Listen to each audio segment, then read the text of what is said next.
matatandaan nyo mga kababayan, ito pong kahapon, may lumabas na ethics complaint laban po dito kay Senator JB Ejercito dahil nga mga kababayan sa hindi niya pag-upo sa kaso nito pong si Chis Escudero mga kababayan. So ngayon, pakinggan muna natin ito and then pakinggan natin yung sagot ni Senator JB Ejercito patungkol po dito sa kanyang ethics complaint. Ito, i-play po muna natin. Naharap sa ethics complaint si Senator JV Ejercito. Ayon sa complainant na si Attorney Marvin Aceron, tila inupuan lang kasi ni Ejercito ang ethics complaint na isinampa laban kay Senador Chis Escudero. Kaugnay yan ng pagtanggap ng 30 million peso campaign donation mula sa isang government contractor.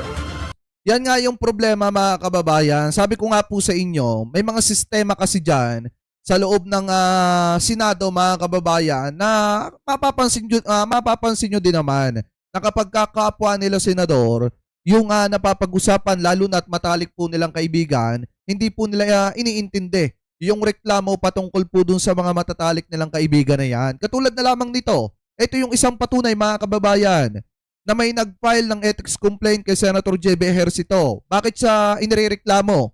Dahil nga, hindi niya inupuan mga kababayan, ito pong kaso noon ni Chis Escudero mga kababayan, lalo na at siya po ata yung nakaupo or may hawak ng chairmanship ng Committee on Justice mga kababayan dyan sa Senado. So ngayon, ituloy pa natin. Bilang chairperson ng Committee on Ethics and Privileges, may tuturing umanong administrative delay ang mahigit 100 araw na inaction ng komite. Manatiling nakatutok. Ayan maliwanag mga kababayan.